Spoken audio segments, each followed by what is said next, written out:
Innal hamdalillah nahmaduhu wa nasta'inuhu wa nastaghfiruh wa na'udzu billahi min shururi anfusina wa min sayyiati a'malina may yahdihillahu fala mudilla lahu wa may yudlil fala hadiya lahu ashhadu an la ilaha illallah wahdahu la syarika lahu wa asyhadu anna Muhammadan abduhu wa rasuluhu alladzi la nabiyya ba'dah.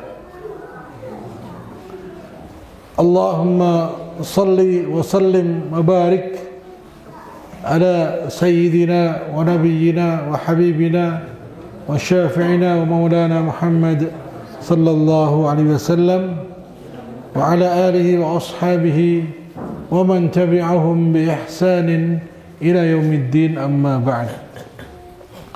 Bapak-bapak, ibu-ibu, jamaah kajian Jumat keempat yang dirahmati Allah subhanahu wa ta'ala, tidak lupa marilah kita senantiasa memanjatkan puji dan syukur kehadirat Allah subhanahu wa ta'ala atas nikmat yang Allah limpahkan kepada kita semua. Sore hari ini kita diberikan kemudahan untuk menghadiri undangan dari panitia kajian. Kita dimudahkan untuk melangkahkan kaki melaksanakan salah satu kewajiban, yaitu thalabul ilm, menuntut ilmu. Mudah-mudahan Allah berikan kita taufik, hidayah dan ilmu yang bermanfaat buat kita semua, serta diampunkan dosa kita sebagaimana janji Rasulullah Muhammad sallallahu alaihi wasallam, barang siapa yang man sara fi talabil ilmi fahuwa fi sabilillah hatta yarji'a wal malaku yad'una ajniyatahum ridan li talibil ilm. Barang siapa yang menempuh perjalanan untuk menuntut ilmu, maka ia berada di atas jalan Allah Subhanahu wa ta'ala. Dan para malaikat merendahkan sayapnya sebagai bentuk cinta kepada para penuntut ilmu. Pohon-pohonan dan batu-batuan memintakan ampun kepada Allah bagi orang yang menuntut ilmu. Hatta al-hitanu fil ma', bahkan ikan-ikan yang di laut pun ikut memintakan ampun. Itulah diantara keutamaan thalabul ilm. Bapak Ibu yang dirahmati Allah subhanahu wa ta'ala, sore ini saya diminta untuk menjelaskan tentang salah satu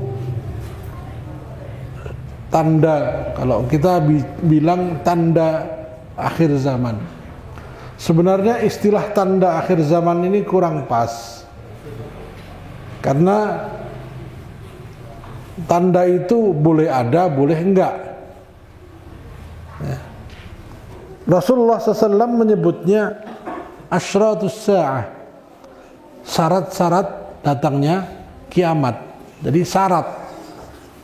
Kalau kita mau daftar bikin KTP, syaratnya yang pertama umurnya harus 17 tahun. Nah, kalau ada anak SMP umurnya 15 tahun mau bikin KTP, bisa nggak? Nggak bisa. Kenapa? Tidak memenuhi syarat. Ya.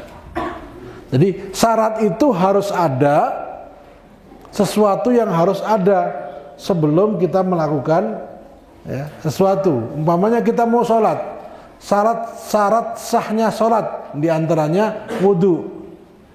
Kita sudah junglah-junglit 12 rakaat, wis wudu durung dereng. Nah, sah nggak sholatnya? Nggak sah kan? Wis rapi segala macam tapi belum wudu. Ya. Syarat itu harus dipenuhi sebelum melakukan sebuah perbuatan, pekerjaan. Syarat sholat wudu dulu. Ya. Yang kedua diantaranya nutup aurat. Maka kalau tidak nutup aurat, walaupun sampai 20 rakaat, 40 rakaat, tidak sah. Nah, jadi asyratus sa'ah, syarat datangnya kiamat. Ya. Jadi harus ada. Karena kalau itu nggak muncul, kiamat tidak akan datang. Padahal kiamat pasti datang. Berarti hal-hal tersebut pasti datang. Nah, berapa lama Nabi menjelaskan tentang asyratus sa'ah ini? Ba'da subuh sampai maghrib. Jadi kira-kira berapa ribu? Maka banyak sekali. Beliau ya ba'da subuh menyampaikan khutbah kajian seperti ini sampai maghrib yang dibahas hanya asyratus sa'ah, fitnah-fitnah akhir zaman dan sebagainya. Nah, mengapa beliau menjelaskan itu? Di antaranya agar kita berhati-hati, kita menghindari. Nah, termasuk datangnya penyakit yang macam-macam. Penyakit kok salaman wae nular. Saya itu Masya Allah wedi salaman 3 sasi ya. Sak dunya kabeh itu. Wedi salaman. Akhirnya ada yang pakai sikut, ono sing aneh-aneh itu. Ternyata Rasulullah SAW sudah mengatakan, "Idza dhaharal fahishatu ala qaumin wa a'lanu biha," ya, apabila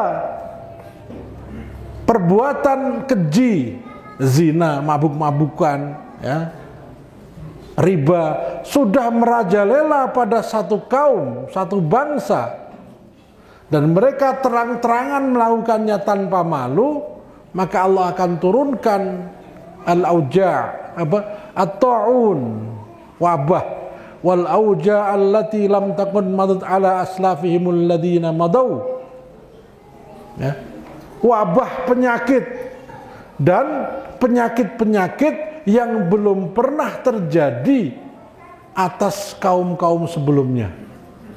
Jadi penyakit baru, ya. Nah, sekarang ini yang namanya corona itu kan Masya Allah, ya, belum ketemu obatnya. Obatnya apa? Rasahan moco berita.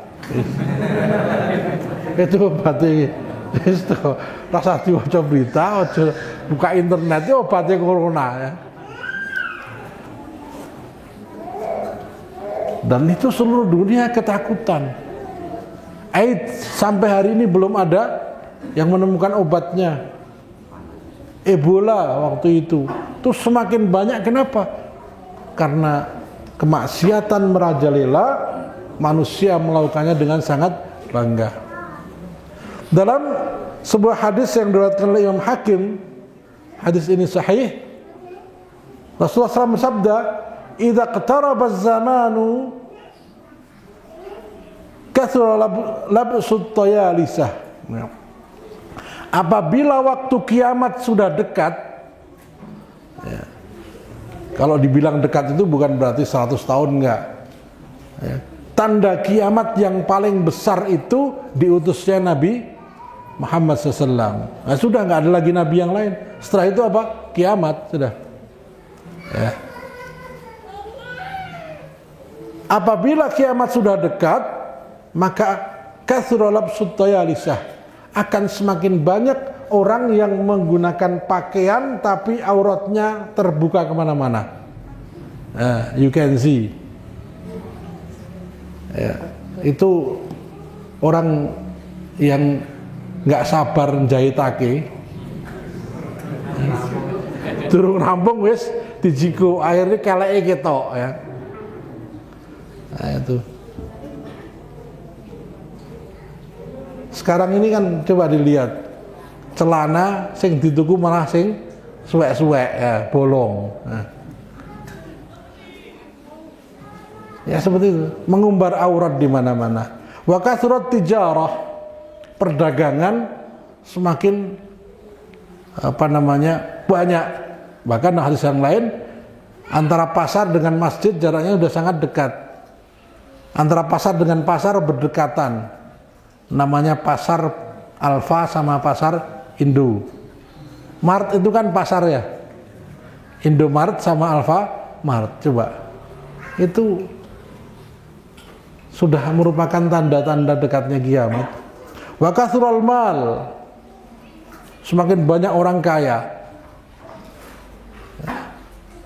Wa adzum rabbul mali bimalihi, orang yang punya harta berbangga-bangga dengan hartanya.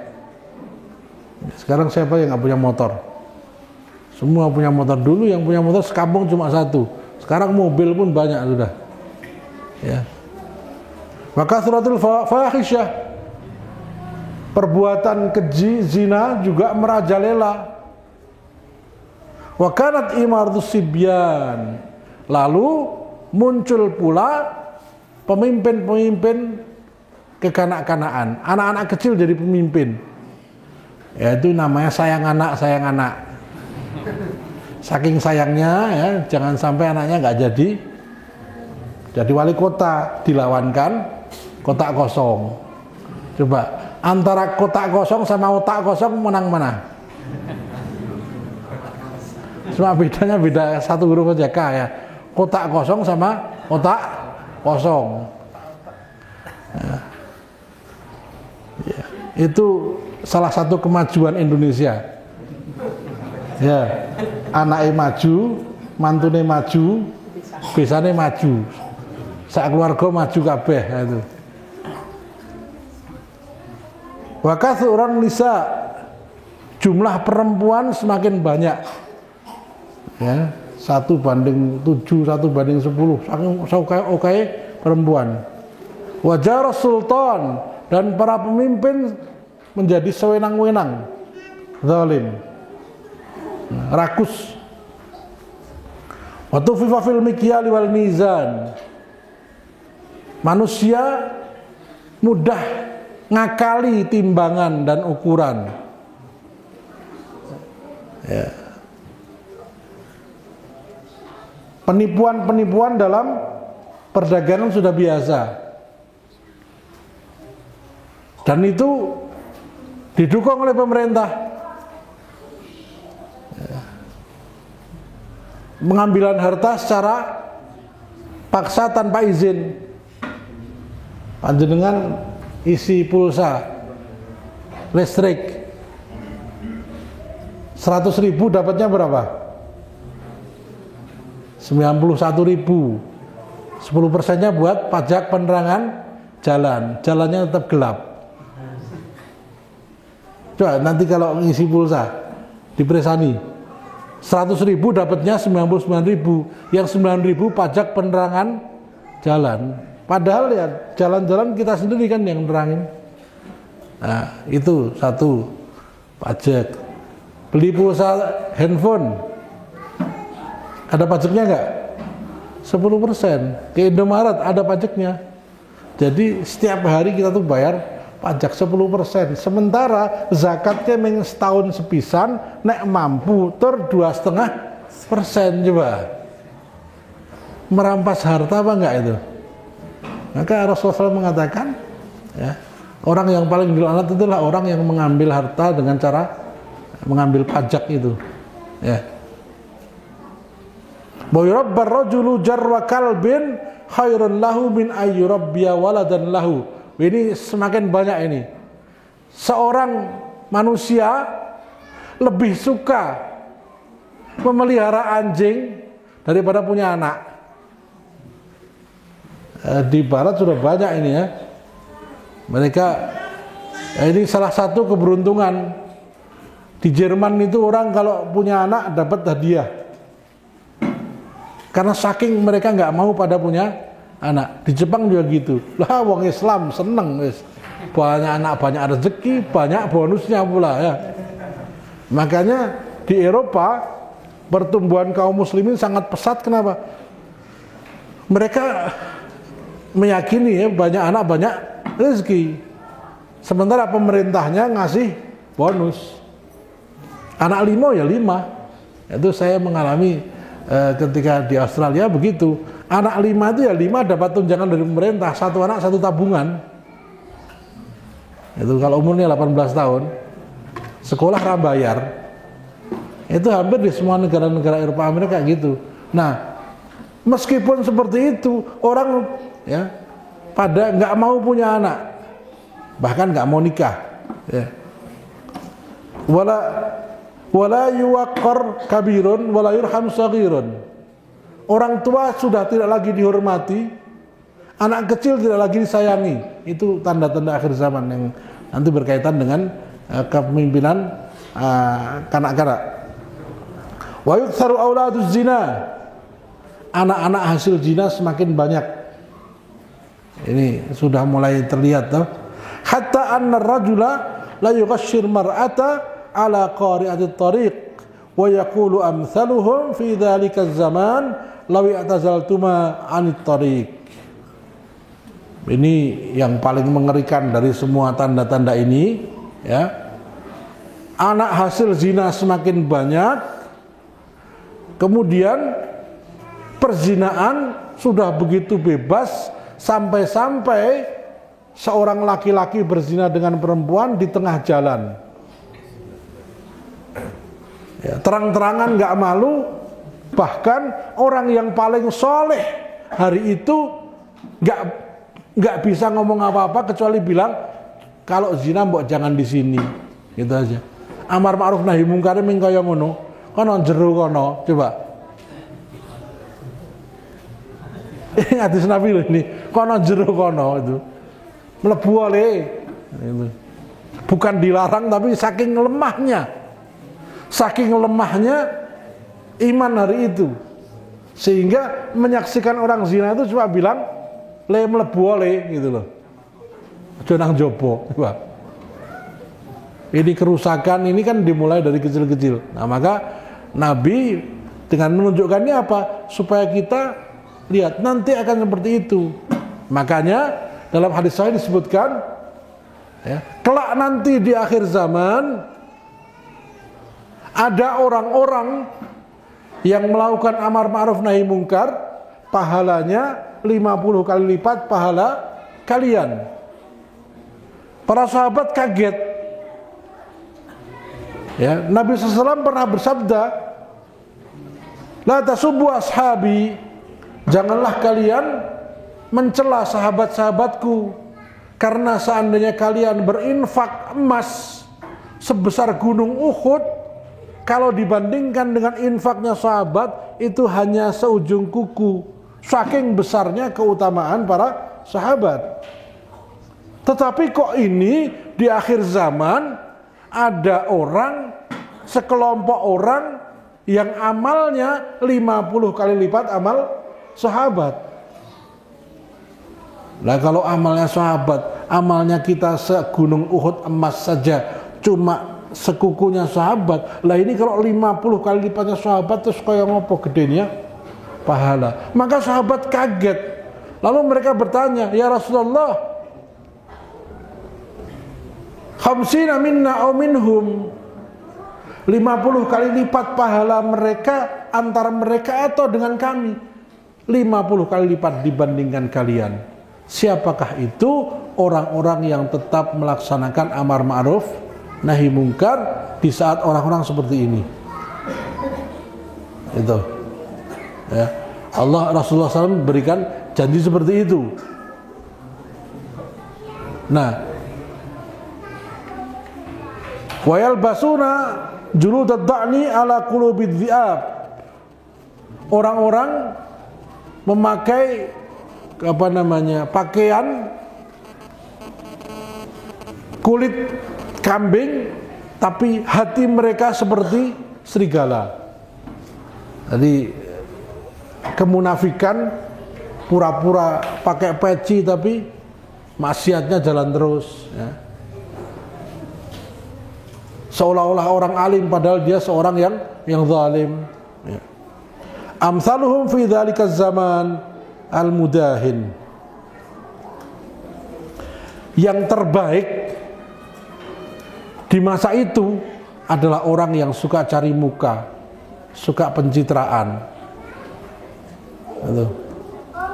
Ini zaman penuh dengan kemunafikan. Nah, ini hadis yang bercerita tentang pemimpin anak-anak. Nanti akan banyak anak-anak jadi pemimpin. Ternyata apa? Di antaranya karena saking tamaknya bapaknya, saking rakusnya bapaknya, sehingga dia tidak mau kehilangan kekuasaannya diturunkan ke anaknya. Gitu.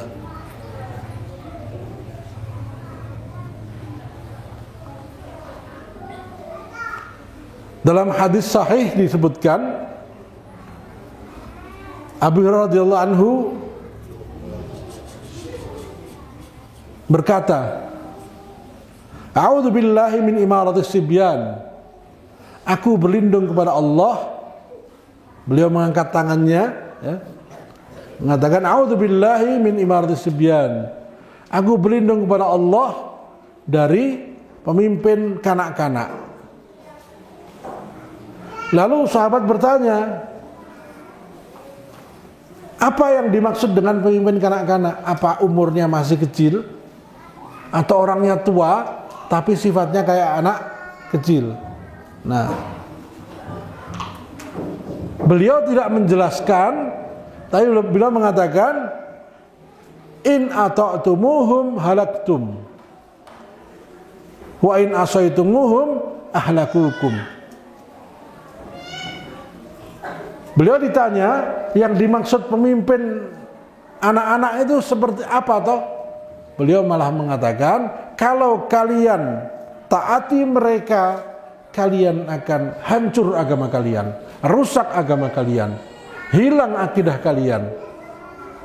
Nah, tapi kalau kalian nggak taati mereka, mereka akan menghancurkan kalian dengan kezaliman mereka. Jadi ini ujian buat kaum muslimin. Nabi menjelaskan seperti itu. Kenapa? Ternyata dalam penjelasannya yang dimaksud dengan pemimpin kanak-kanak itu bukan usianya. Ya. Ia sudah tua tapi sifatnya masih kayak anak-anak. Hanya mementingkan dunia, tidak mau mendengar perintah Rasulullah SAW. Ya. Tapi juga bermakna pemimpin yang masih kanak-kanak. Oh, yang tua saja kayak gitu, apalagi yang masih anak-anak. Gitu. Kenapa Nabi menjelaskan ini? Ya. Karena peristiwa-peristiwa ini akan datang kepada kaum muslimin, yang kemudian menjadikan agamanya kaum muslimin rusak, akhlaknya rusak. Namanya anak-anak kan masih senang main, masih senang dugem, masih senang hal-hal yang buang-buang harta, buang-buang duit, sehingga menjadi contoh bagi rakyatnya. Ini pernah terjadi di zaman Bani Umayyah. Beberapa ulama di antara Buya Hamka menyebutkan sepeninggal Khalifah Muawiyah bin Abi Sufyan, beliau menunjuk putranya bernama Yazid bin Abi Sufyan sebagai khalifah. Ternyata beliau tidak seperti ayahnya yang salih, beliau orang yang suka hura-hura. Sampai beberapa orang menyebutkan bukan Amirul Mukminin tapi Amirul Asyikin, pemimpin orang yang asyik masuk dalam kemewahan dunia dan kemaksiatan. Ya. Jadi memang banyak ulama yang kemudian melawan Yazid ini karena terkenal bukan orang soleh. Ya, meskipun di akhir hayatnya beliau memimpin pasukan kaum muslimin untuk menyerang Konstantinopel. Ya. Jadi walaupun banyak maksiat, tapi urusan jihad masih berangkat. Ini. Sehingga beberapa ulama mengatakan karena beliau memimpin pasukan menyerang Konstantinopel, mudah-mudahan Allah ampuni dosanya. Karena Rasulullah bersabda, ya, pemimpin yang memimpin pasukan memerangi Konstantinopel, Allah ampuni dosanya. Nah, ini sudah terjadi di zaman awal-awal khilafah Bani Umayyah. Nah, yang paling parah itu terjadi di zaman Khalifah Bani Umayyah yang di Spanyol. Ya. Ini Bapak Ibu yang dirahmati Allah. Kalau kita yang di restoran itu melihat ada piring, sebelah kanan sendok, sebelah kiri garpu sama pisau, kemudian ada sapu tangan dilipat, piringnya ditenggurupkan. Itu yang ngajari pertama bukan orang Eropa, orang Islam, namanya Ziryab. Ya. Saking melimpahnya kekayaan khilafah Islamiyah di Andalusia, kurang gawean gitu loh. Ya.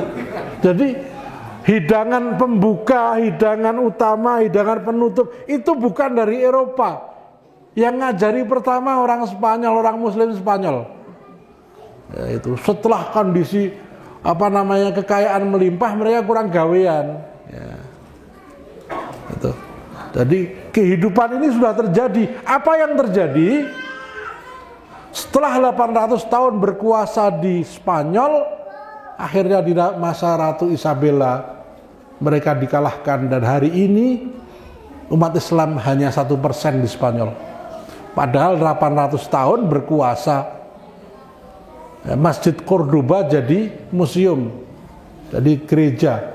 Di Sevilla, ya sekarang kita tahunya Madrid itu Real Madrid gitu ya. Dulu itu kota-kota Islam kayak Sevilla, kemudian Toledo, kemudian Granada, itu kota-kota pusat peradaban Islam, melahirkan ulama-ulama dan orang-orang yang luar biasa. Kedokteran yang sampai kita hari ini digunakan untuk dokter-dokter modern, itu yang membuat rumusnya namanya Ibn Rushd, ya, The Code of Medicine, ya.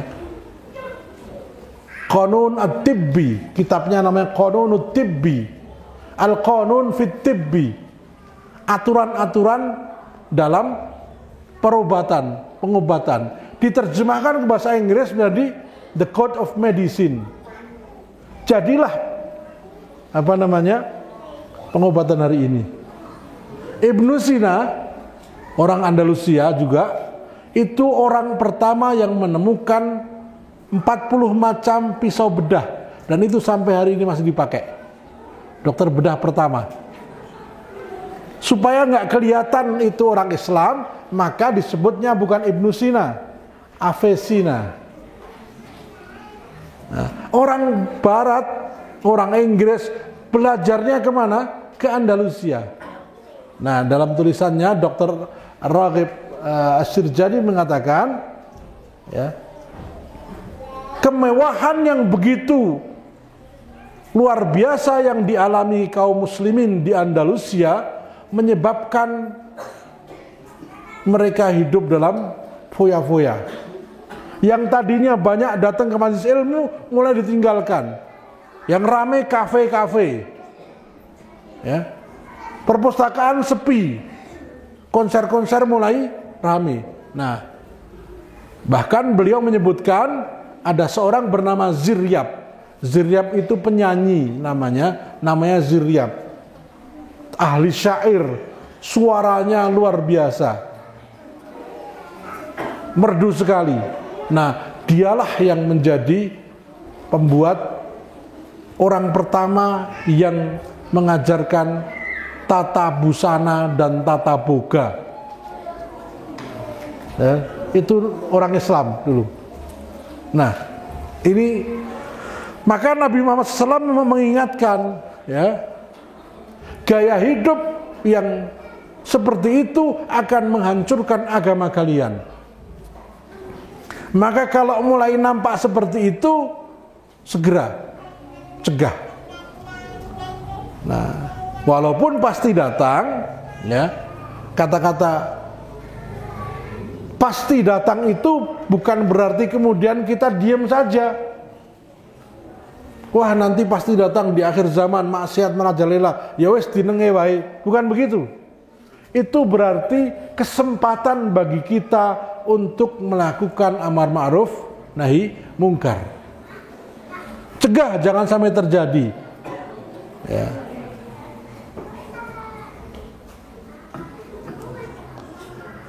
Dalam Musnad Ahmad diriwayatkan oleh Imam Ahmad sebuah hadis sahih an Jabir ibni Abdullah anna Nabi sallallahu alaihi wasallam qala li Ka'b ibni Ujrah, dari Jabir bin Abdullah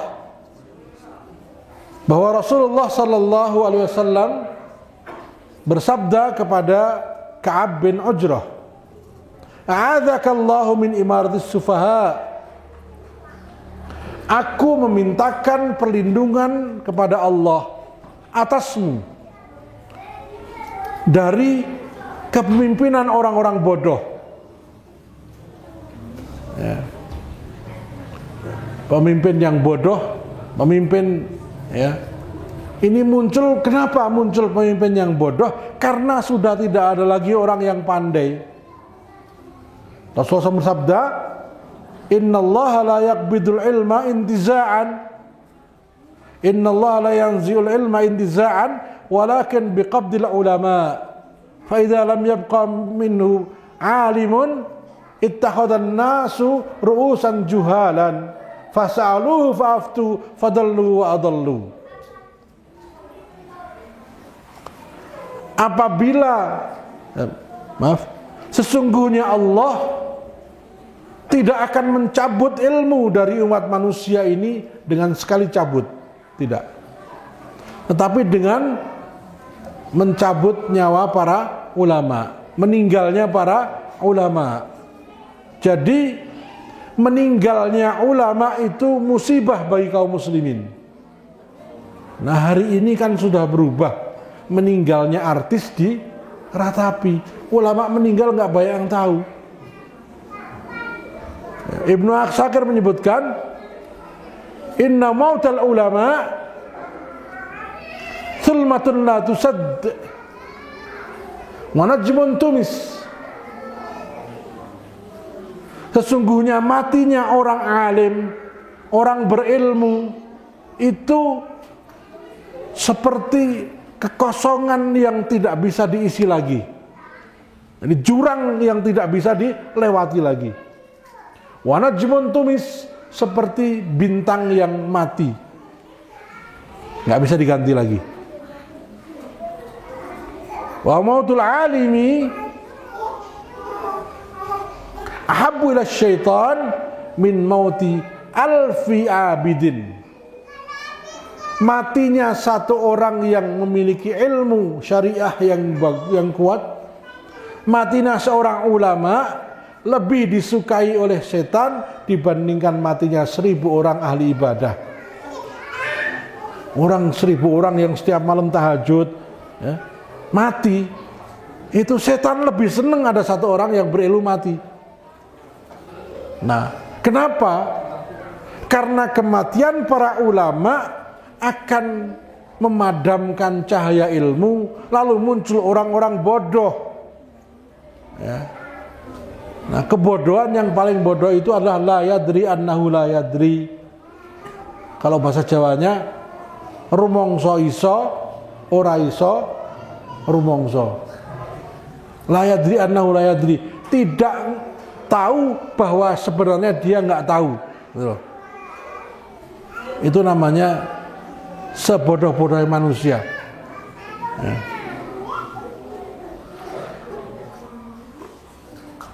Nah, Nabi mengatakan kepada Ka'ab bin Al-Ujrah, aku mintakan engkau perlindungan kepada Allah dari pemimpin-pemimpin bodoh. Lalu Nabi ditanya oleh Ka'ab bin Ujrah, ya Rasulullah, apakah yang dimaksud dengan pemimpin bodoh itu? Beliau menjawab, umara'u yakununa ba'di yaitu pemimpin-pemimpin setelah aku meninggal nanti. Jadi waktunya bisa 100 tahun setelah Nabi, bisa 200, bisa 1000, bisa 2000. Layak tadu Nabi Haji, mereka tidak menjadikan petunjukku sebagai panutan. Walayastanun Nabi sunnati, dan tidak menjadikan sunnahku sebagai aturan. Faman saddaqahum bikadzibihim wa anahum ala dzulmihim faulaika laisu minni. Barang siapa yang membenarkan, mendukung, menyetujui kebohongannya, lalu menolong mereka dalam menzalimi kaum muslimin, maka orang-orang ini tidak termasuk golonganku. Walastu minhum, dan aku juga bukan termasuk dari mereka. Wala yaridu alayya haudi, dan nanti di hari kiamat nanti tidak akan aku izinkan mendekat pada telagaku, yaitu telaga Al-Kautsar, ya, yang mata airnya dari Al-Kautsar. Wa man lam yusaddiqhum bikadzibihim wa lam yu'inhum ala dzulmihim fa ulaika minni wa ana minhum wa sayridu alayya haudi. Tapi barang siapa yang tidak mengakui mereka, tidak mau mengikuti mereka. Kenapa? Karena mereka tidak menjadikan Al-Quran dan Sunnah sebagai patokan, syariat Allah sebagai pedoman, ya. Barang siapa yang tidak mau membantu kezaliman mereka, maka mereka adalah bagian dariku dan aku bagian dari mereka. Dan nanti di akhirat akan aku tuntun mereka menuju haud. Haud itu telaga di sebelum kita melewati sirat, sebelum manusia melewati sirat, seluruh manusia yang muslim, mukmin akan dipanggil oleh Rasulullah SAW, ditunggu oleh Rasulullah SAW. Ya, ini kisahnya, hadisnya panjang, dan mudah-mudahan dia termasuk orang-orang yang seperti ini. Ya. 7 hari atau ada sebagian mengatakan 14 hari sebelum Rasulullah SAW wafat. Jadi Nabi itu sebelum wafat beliau sudah dikasih tahu, sebentar lagi kamu mati, ya. Beliau mau pamitan, tapi beliau ziarah ke Uhud. Assalamualaikum dara qaumin mu'minin wa inna insyaallahu an qaribin lahiqun. Ya. Kalau kita kan baca cuma baca aja, enggak menghayati maknanya. Padahal kalau menghayati maknanya itu, ya, Mas tunggu ya, sedoleh aku nyusul gitu loh. Basa Jawa nih. Sing sabar ya Mas, aku nyusul delok kas. Semoga keselamatan atas kalian wahai penduduk negeri orang-orang mukmin, dan tidak lama lagi aku akan menyusulmu. Itu Nabi mengucapkan itu karena beliau tahu sebentar lagi memang akan nyusul.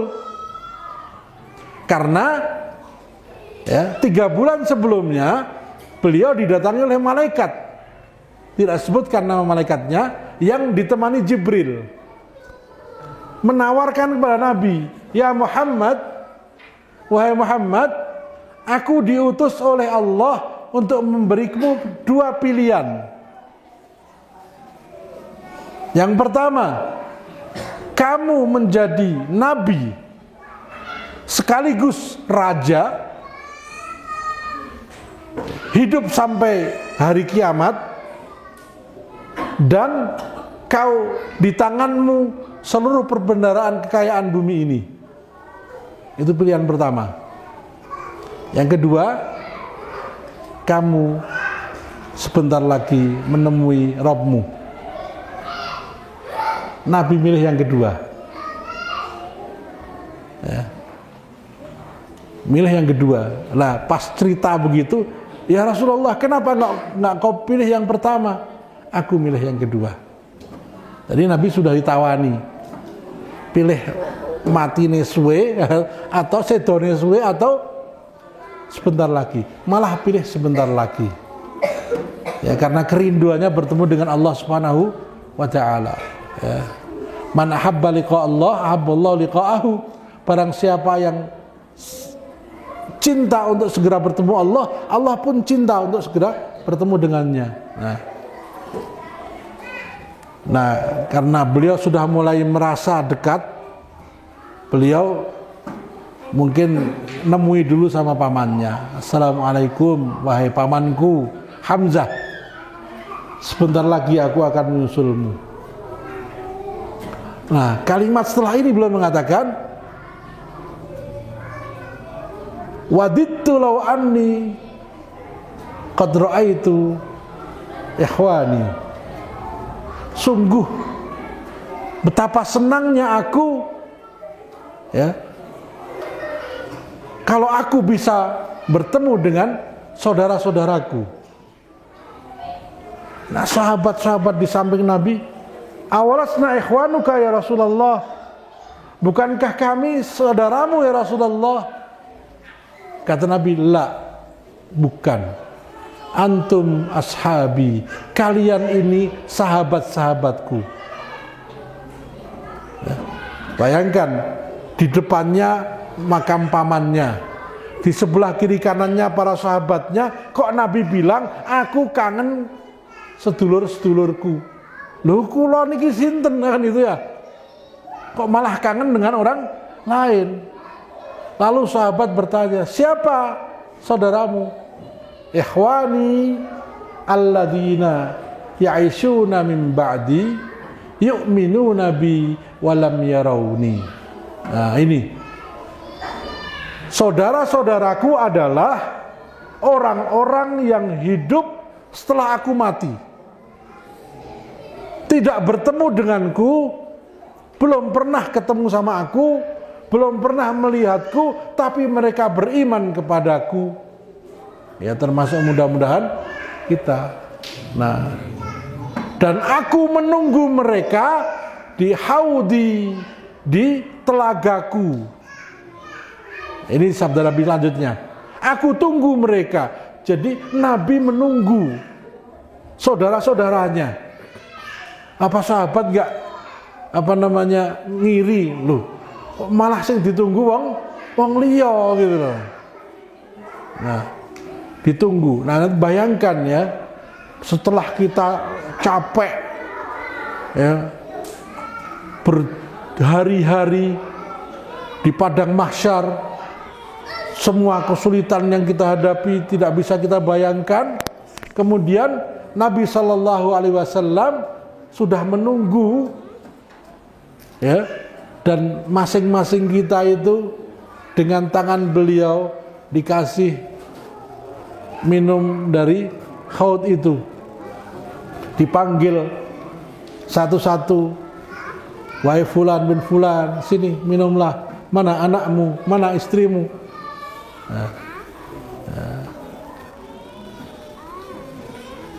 Ini, dan siapa saja yang sudah meminum itu walaupun seteguk, tidak akan disentuh api neraka, tidak akan haus selamanya. Nah, itu janji Nabi SAW. Namanya haud. Itu perjalanan sebelum melewati neraka, disangoni dhisik ben tidak kena neraka. Ya, setelah kita dari hidup, mati, pertanyaan kubur, azab atau nikmat kubur, hari kebangkitan, mahsyar dan macam-macam. Nah, sebelum lewat, semua akan lewat, ya. Untuk menuju surga harus lewat dulu di atas sirat. Nah, disangoni dulu dengan itu. Nah, orang yang membantu kezaliman para penguasa yang menolak syariat Islam tidak akan mendapatkan janji ini.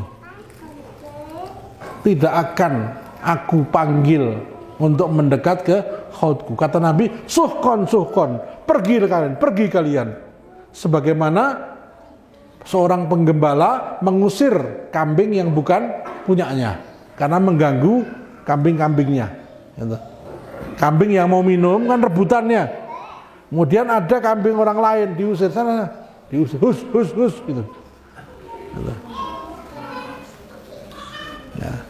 Jadi pentingnya di sini Nabi menjelaskan nanti akan muncul pemimpin-pemimpin kekanak-kanaan, pemimpin-pemimpin bodoh, gelarnya doktor, kiai haji, tetapi menolak syariat Islam. Banyak orang sekarang, ya. Yang video barusan, apa yang baru viral, ada yang seorang kiai dimaki-maki, ya. Nah, apa? Kamu mengajarkan akidah ajaran sesat, ya kan? Ajaran khilafah itu sama dengan PKI gitu kan? Coba. Ini, masya Allah, ini negeri dihuni oleh ratusan juta kaum muslimin. Kok bisa pemimpin yang ngaku Islam, bahkan gelarnya kiai haji, kok mendiamkan masyarakat menganggap khilafah sebagai bahaya laten? Coba. Padahal tegaknya khilafah adalah janji Rasulullah, janji Allah.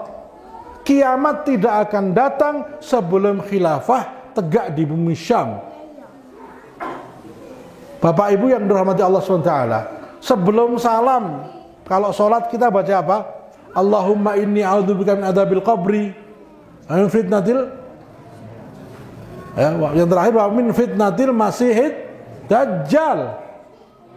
Kita minta perlindungan Allah, perlindungan kepada Allah dari fitnahnya dajjal.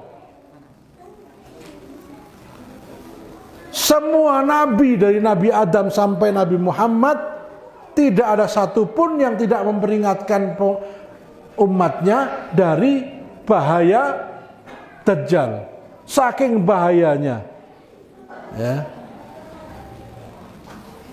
Nah, hadis menyebutkan siapakah yang bisa membunuh dajjal? Namanya Al-Mahdi, Isa alaihissalam.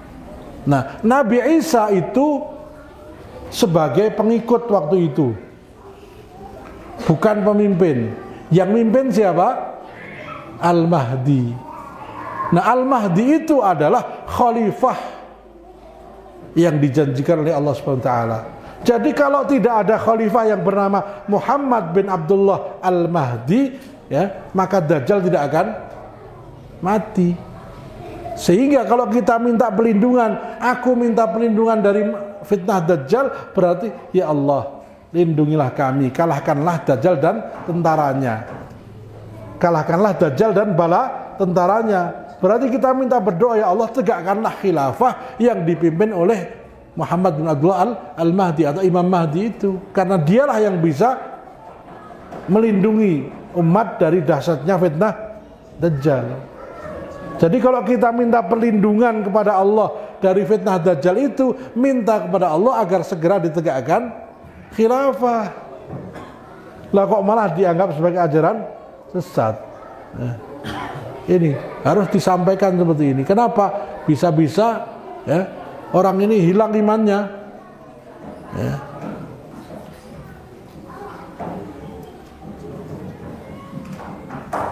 Orang yang kemudian membantu pemimpin yang model kayak gini, ya,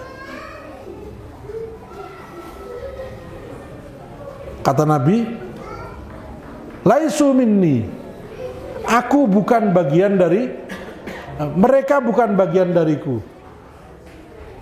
Walastu minhum, aku juga bukan bagian dari mereka. Wala yaridu alayya haudi, ya. Dan mereka tidak akan aku izinkan untuk mendekat kepada telagaku. Ya, padahal telaga itulah yang akan menyelamatkan kita dari panasnya api neraka, sebagaimana janji Rasulullah SAW.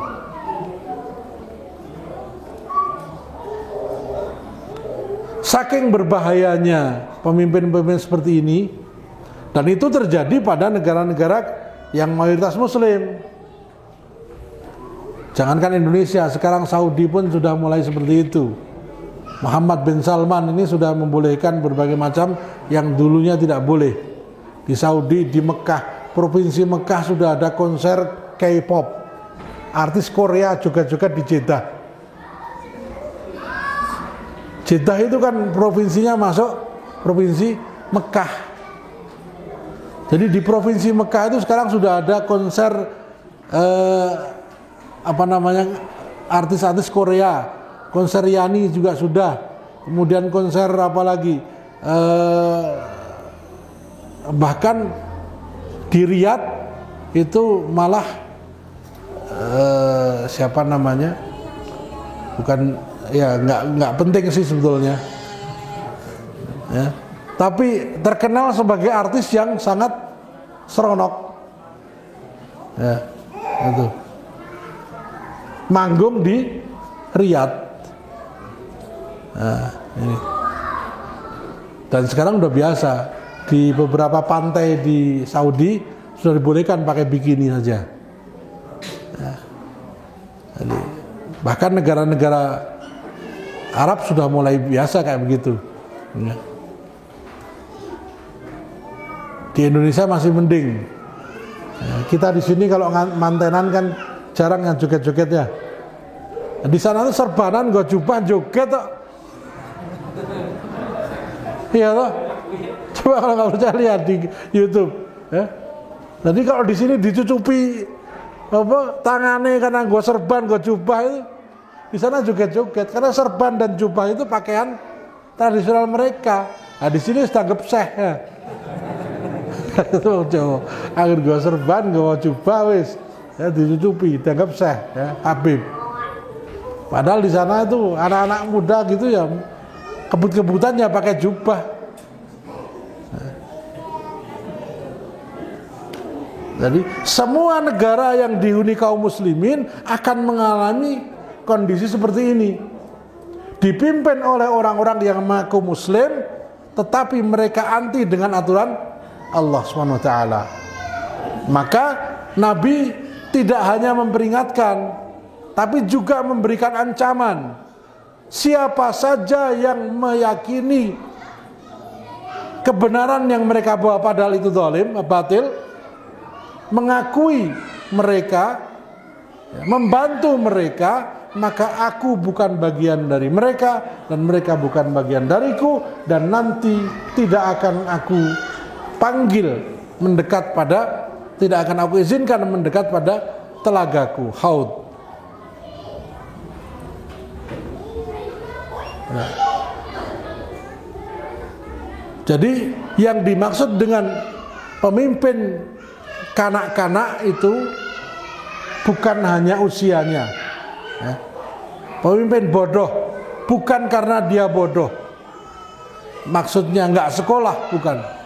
Sekolahnya tinggi, gelarnya tinggi, gelarnya macam-macam, ada yang doktor, ada yang profesor doktor, ada yang kiai haji, ada yang PhD, tetapi mereka menolak aturan Allah Subhanahu wa ta'ala, menolak syariat Allah Subhanahu wa ta'ala.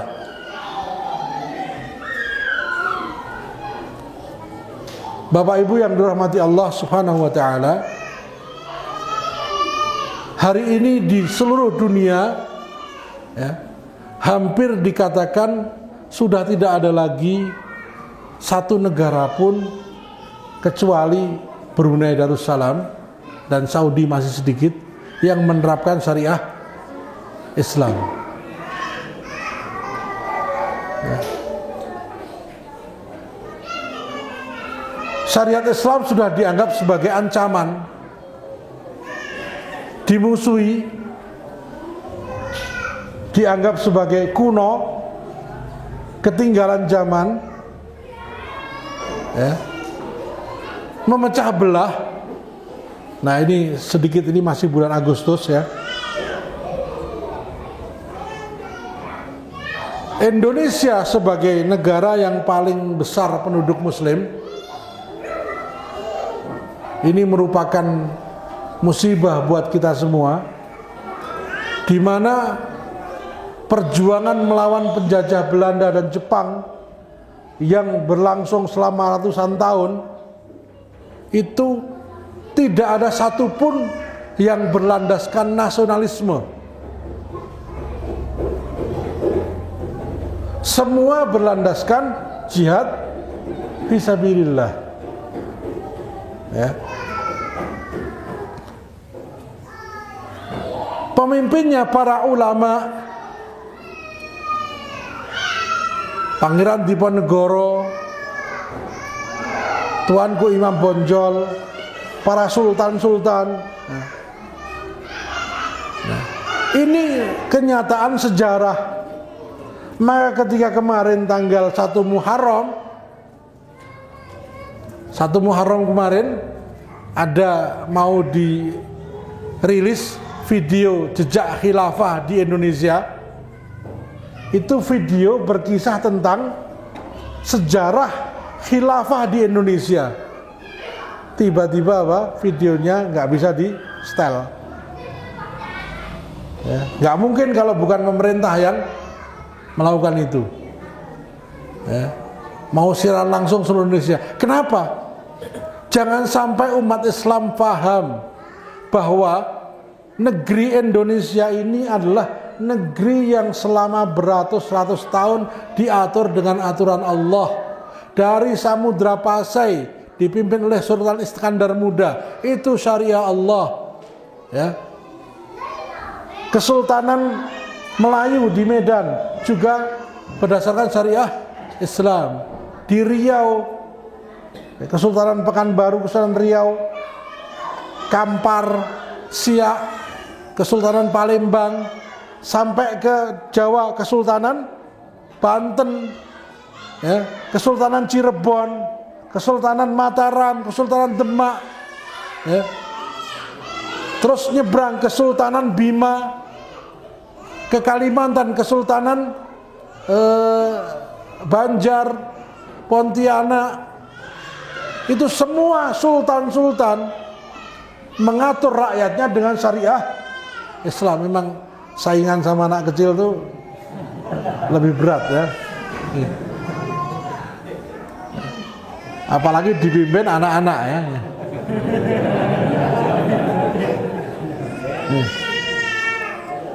Nah, salah satu cara untuk memadamkan semangat perjuangan adalah tidak memahamkan umat Islam dengan sejarahnya. Sehingga dari dulu selalu kita dianggap anak cucunya Hayam Wuruk sama Gajah Mada, gitu. Padahal Sultan Fatah, Raden Patah itu, ya, keturunan Majapahit yang masuk Islam. Lalu beliau menyebarkan Islam kemana-mana. Jadilah seluruh Indonesia dari Sabang diatur oleh Kesultanan Samudra Pasai, Kesultanan Aceh, sampai ke Merauke. Merauke diatur oleh Sultan Babullah, Sultan Ternate, Sultan Tidore. Semuanya syariat Islam. Kristen baru datang ketika Belanda menjajah Indonesia. Katolik baru datang ketika Portugis masuk Timor. Katolik baru masuk ketika Magellan masuk ke Filipina. Sementara penduduk Filipina mayoritas Muslim di bawah Kesultanan Sulu. Ya. Tetapi supaya umat Islam ini diem, seakan-akan mereka tidak punya peran, maka yang diunggulkan adalah Gajah Mada, ya, Ken Arok, apalagi, ya, itu Ken Dedes, ya, Ken Tumbas Areng.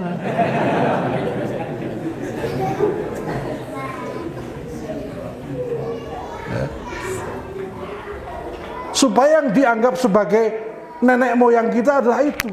Padahal tidak. Nenek moyang kita dulu memang beragama Buddha, beragama Hindu, tapi kemudian menerima Islam. Jadi negeri ini adalah negeri yang diatur dengan syariat Islam dari Sabang sampai Merauke. Maka kalau kemudian mereka berkumpul pengen merdeka, merdekanya itu di atas syariat Islam. Oh, yang kumpul itu ulama. Ini saya perlu jelaskan di sini ya, bahwa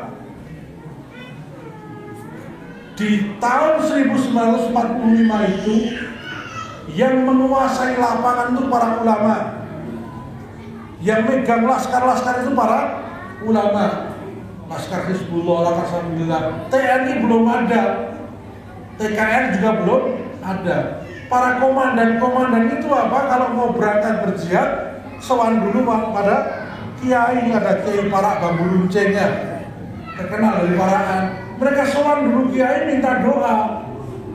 Jadi yang berjuang di 45 itu adalah kaum muslimin yang memimpin para kiai, organisasi yang namanya Muhammadiyah dan Nahdlatul Ulama. Maka ketika mereka akan merumuskan dasar negara, kiai-kiai ini yang dipanggil. NU diwakili Kiai Abdul Wahid Hashim, putranya Mbah Kiai Hasyim Asy'ari. NU Muhammadiyah diwakili Abikus Cokro Suyoso, mewakili Ki Bagus Hadikusumo, ketua BP Muhammadiyah. Syarikat Islam diwakili oleh Haji Agus Salim dan Kiai Haji Abdul Qahar Muzakir. 4 orang inilah yang bertugas untuk menyusun dasar negara. Ini agak melenceng supaya kita jelas. Sejak kapan pemerintah bodoh itu menguasai Indonesia? Sejak tahun 45. Bukan zaman OOI. JK sudah nggak ada. Jokowi tanpa JK jadi OOI. Betul ya? Nah, saya ceritakan begini. Ketika itu para mahasiswa itu nggak punya masa. Soekarno masih mahasiswa, bekas mahasiswa, masanya nggak ada. Yang punya masa, punya rakyat itu adalah para ulama. Maka mereka kemudian rapat PPKI, rapat BPK tanggal 28 Mei. Ya, Mr. Muhammad Yamin mengusulkan dasar negara kita adalah pri kemanusiaan, pri keadilan, pri kerakyatan, kemudian pri ketuhanan. Nah, itu pidato tanggal 28 Mei. Soekarno dapat giliran tanggal 1 Juni. Nah, Soekarno mengusulkan dasar negara kita adalah satu, ya, nasionalisme. Yang kedua, internasionalisme. Yang ketiga, demokrasi. Yang keempat adalah keadilan sosial. Yang kelima, ketuhanan. Ini usul dari Soekarno. Terjadilah perdebatan panjang. Akhirnya tanggal 22 Juni, ini sejarah, disepakati atas usulan berbagai pihak termasuk para ulama, dasar negara Indonesia disebutkan dalam Piagam Jakarta yang berbunyi negara berdasar pada ketuhanan dan kewajiban melaksanakan syariat Islam bagi pemeluk-pemeluknya. Itu dasarnya. Semua sepakat, semua tanda tangan, termasuk Soekarno, Hatta, ya, A.A. Maramis, Abikus Cokro Suyoso, Mr. Ahmad Subarjo, kemudian Abdul Qahar Muzakir, Kiai Haji Abdul Qahar Muzakir, Kiai Haji Abdul Wahid Hashim, dan Kiai Haji Agus Salim. 9, tim 9. Dan naskah itu disepakati sebagai teks proklamasi. Bunyinya muqaddimah, bahwa sesungguhnya kemerdekaan adalah hak segala bangsa, dan oleh sebab itu maka penjajahan di atas dunia harus dihapuskan karena tidak sesuai dengan pri kemanusiaan dan pri keadilan. Yang biasa dibaca pada waktu upacara, nah diwalik cara upah.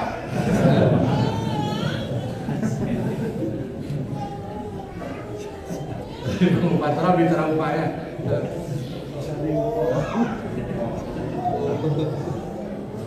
Bapak Ibu yang dihormati Allah, bapak-bapak yang suka diminta ceramah khutbah Jumat, nyiapke ceramah berapa hari sebelum Jumat? seminggu sebelumnya, bahkan mungkin sebulan sebelumnya gitu ya, dibikin persiapan. Lah kira-kira kalau tanggal 17 Agustus jam 10 disepakati mau proklamasi, nah ya mungkin gawe tek jam 5 esok. Mesti dibikin persiapan dulu kan. Di sejarah siapa yang bikin teknya? Soekarno ya. Dicoret-coret yang ngetik siapa? Sayuti Jone rapat ini bahas apa?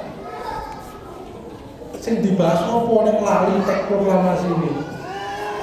Nah, kesepakatan tanggal 22 Juni itulah yang disebut dengan Piagam Jakarta, sesungguhnya adalah teks proklamasi. Disimpan sama Hatta, ora digawa muni lali. Ketringsut. Goro-goro ketringsut Indonesia diatur dengan bukan syariat Islam. Pagi-pagi jam 5 sahabat golek nanti akhirnya ditulis kami bangsa Indonesia dengan ini menyatakan kemerdekaannya. Hal-hal yang mengenai pemindahan kekuasaan dan lain-lain diselenggarakan dengan cara seksama dan dalam tempo yang sesingkat-singkatnya. Jakarta 17 Agustus 1945. Kami atas nama bangsa Indonesia, Soekarno-Hatta, coret-coretan. Mongkot baju Akbar nyaki sesasi kok proklamasi dadakan gitu. Kira-kira yang ngundang itu siapa? Datang di mana? Di jalan Pegangsaan Timur nomor. Nah, itu rumahnya siapa? Rumahnya Kadrun. Ini nggak ditulis semua kan?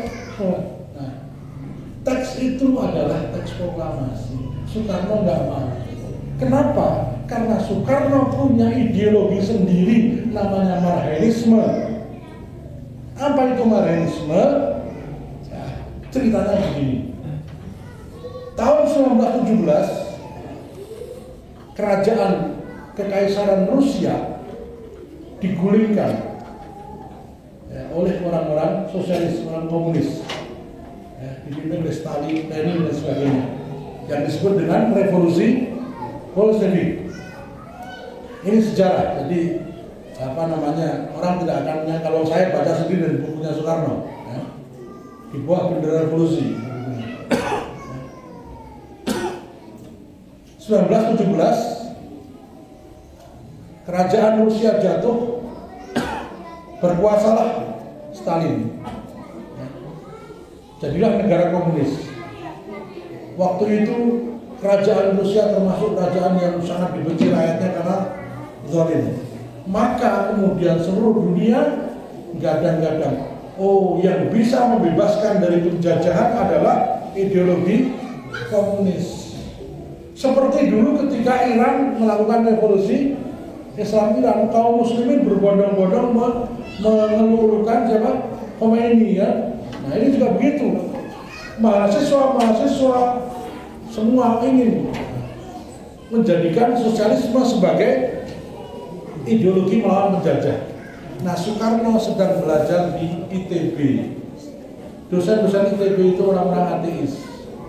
Tahun 1922, Soekarno jalan-jalan ke sebuah kampung di Dayakolot. Dia ketemu dengan seorang petani miskin. Nanam sawah di sawahnya sendiri, bibitnya dia yang bikin sendiri bibitnya, nyiapkan, pakai pupuk kandangnya sendiri, dipanen buat sendiri tapi nggak cukup, tetap miskin. Karena berpikir ini model orang Indonesia sekarang kayak begini. Rakyat Indonesia itu rakyat miskin, bertani di tanahnya sendiri tapi tidak bisa mensejahterakan dirinya. Lalu dia bertanya, Pak, namanya siapa? Nama saya Marhen, Pak Marhen.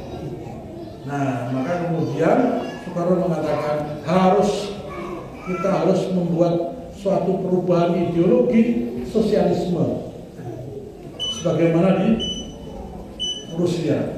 Tapi dengan semangat orang ini, maka kemudian Soekarno mengatakan ideologi ini di Indonesia disebut marhainisme.